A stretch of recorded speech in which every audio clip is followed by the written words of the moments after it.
Hari ini kita menyaksikan satu bentuk pengembangan fasiliti atau kemudahan DHL sehingga menjadikannya sebagai gateway baru yang penting di rantau ini. Dan saya tertarik mendengar penjelasan Saudara Julian tentang kemudahan-kemudahan yang terkini dan juga memastikan pelancaran kemudahan dalam yang disebut dalam logistik pengangkutan dan memungkinkan ekspor dan import yang lebih lancar. Tetapi bila disebut ekosistem logistik, ini bukan saja urusan DHL. Maknanya rakan-rakan kita yang berkaitan sama ada MAB, Kementerian Pengangkutan, Custom, Immigration, Jalan, seluruhnya itu seluruh prasarana dan juga logistik itu harus diambil kira. Kalau tidak disebut ekosistem. Ini yang selalu kita berikan perhatian kerana pelabuhan, pengangkutan, syarikat penerbangan dan pengurusan logistik itu sangat kritikal. Seperti mana kita tahu, Malaysia juga disinggung sebentar tadi telah dianggap sebagai semiconductor hub bagi rantau ini. Kemudian setelah kita lihat peningkatan yang begitu meyakinkan di Selangor, di Johor dan juga di Kulim High Tech, kita lihat penumpuan baru oleh syarikat gergasi dalam bidang data center dan AI di dalam negara kita. Jadi ini semua membanggakan. Tetapi kalau tidak kita uruskan dengan baik, ia akan menghambat kemajuan yang kita harapkan.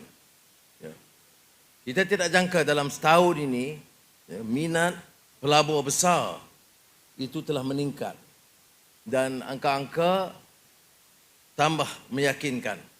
Tetapi saya ingin tekankan betapa perlunya seperti yang diberi perhatian oleh Saudara Anthony Loke dan Kementerian Pengangkutan yang memastikan ekosistem logistik. Ini saya tekankan berulang kali kerana ekosistem itu malah bertambah bukan saja setakat kemudahan prasarana tetapi juga melatih memberikan perhatian supaya ia menjadi pusat kecemerlangan dan melatih pekerja dan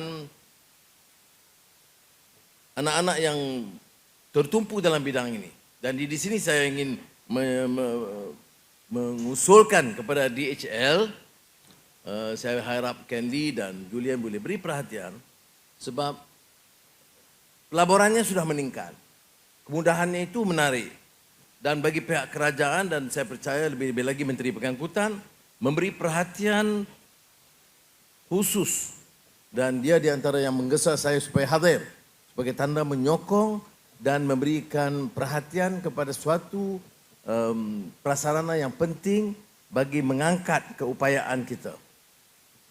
Jadi yang kita minta daripada DHL seperti mana yang diusahakan oleh mana-mana syarikat besar yang lain ialah menumpukan sedikit perhatian lebih kepada pengurusan peningkatan upskilling pekerja melalui satu pusat kecemerlangan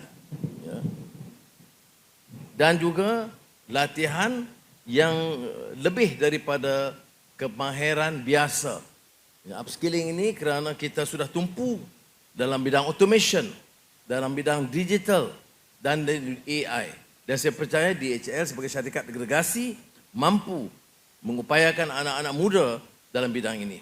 I made a specific suggestion because when we refer to the issue of ecosystem, logistics ecosystem, we are talking about DHL as a prime promoter, investor, and having the expertise, facilitating this export and import. But the ministry under Anthony Loke, of course, have to look at the ecosystem, which means the total infrastructure, airlines, Malaysian Airport, Berhad, transportation,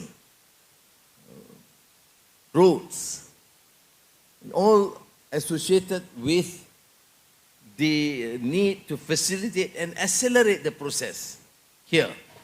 But beyond that, I think this probably timely for DHL, as other major investors have done, to focus also on the issue of training, upskilling of our staff, existing staff, because we are moving towards automation, towards digitalization, towards AI.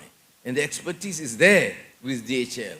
And I think they should have beginning with a small center of excellence to make sure that DHL promotes also the capacity of our workers, because they've shown such resilience and discipline, and therefore I must thank the staff and the workers at DHL for the relative success that we have achieved thus far. Terima kasih banyak.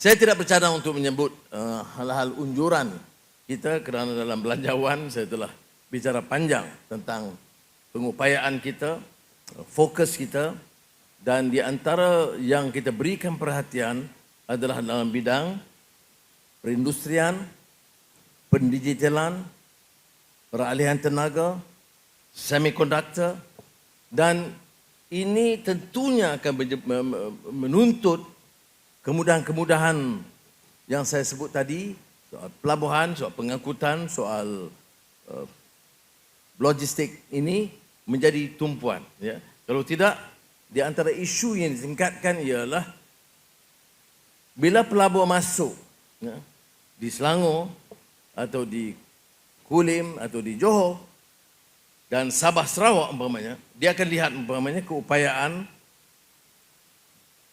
ekosistem keseluruhannya. Sebab itu saya mahu kementerian dan rakan-rakan beri tumpuan yang lebih dalam bidang ini, kerana pace tahap kepesatan perubahan itu terlalu cepat. Dan kalau umpamanya jentera kita lembab, kita akan ketinggalan. Sebab itu saya menekankan yang di bawah pengurusan custom juga harus melakukan perubahan. Saya ucap tahniah kerana beberapa perubahan telah dicapai, walaupun seperti mana kita tahu dia ada ruang untuk perbaiki. Kita mewakili pandangan bahawa tidak mudah kita capai kemajuan kalau kita mudah selesa.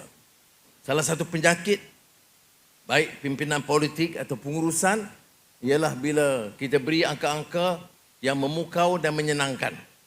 Padahal kita tahu bahawa keupayaan dan kapasiti kita untuk memperbaiki itu banyak. Saya selalu gurau dengan rakan-rakan bila sebut baik, saya selalu pinjam pandangan George Bernard Shaw. Bila the moment one receive a praise, you always reminded to the cynicism of George Bernard Shaw when he said, "Yes, my dear, it is nice, but there is room for improvement."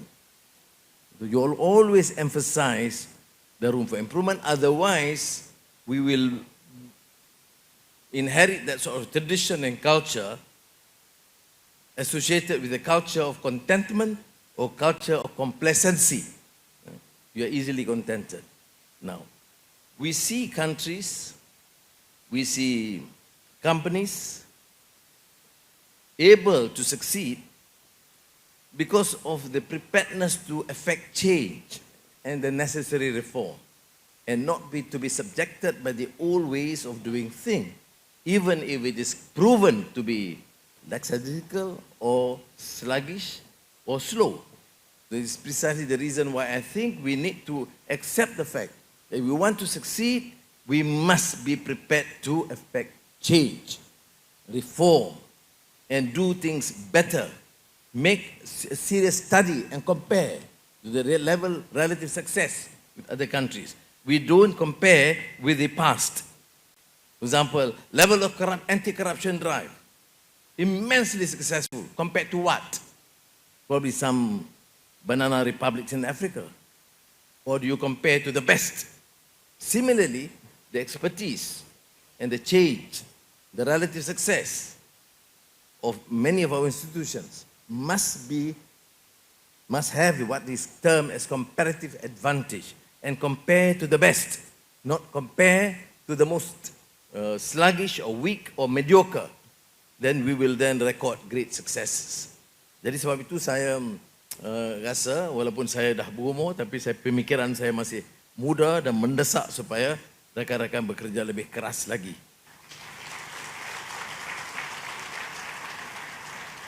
Jadi saya sekali lagi ingin menggesa rakan-rakan untuk memberikan sokongan yang padu kerana seperti mana kita tahu Kementerian Pengangkutan dan Logistik Pengangkutan ini di antara yang sangat kritikal.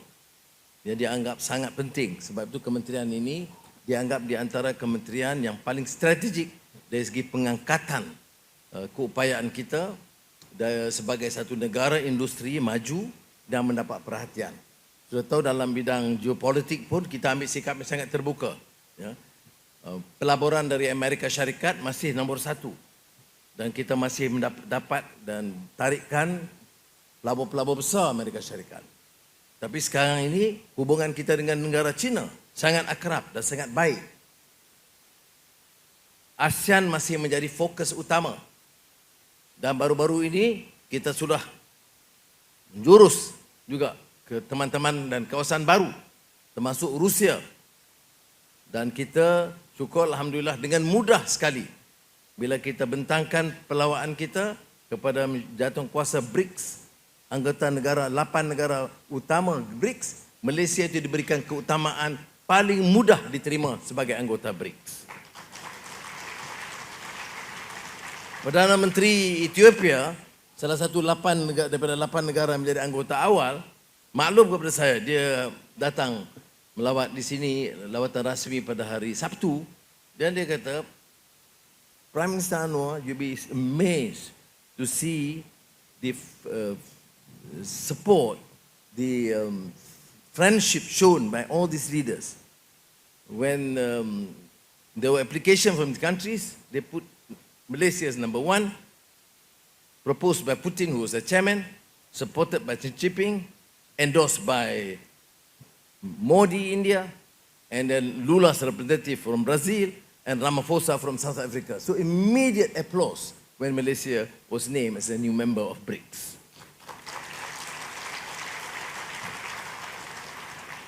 Jadi saya nak ucap terima kasih ya, kerana jasa dan khidmat seluruh pengurusan kita dan sikap kita, semua kementerian dan rakan-rakan yang telah dapat meletakkan nama Malaysia kembali harum dan kerjalah dengan lebih kuat, dengan bertanggungjawab supaya dapat kita angkat lagi maruah dan imej negara kita sebagai Malaysia yang hebat di tahun-tahun akan datang. Terima kasih. Wassalamualaikum warahmatullahi wabarakatuh.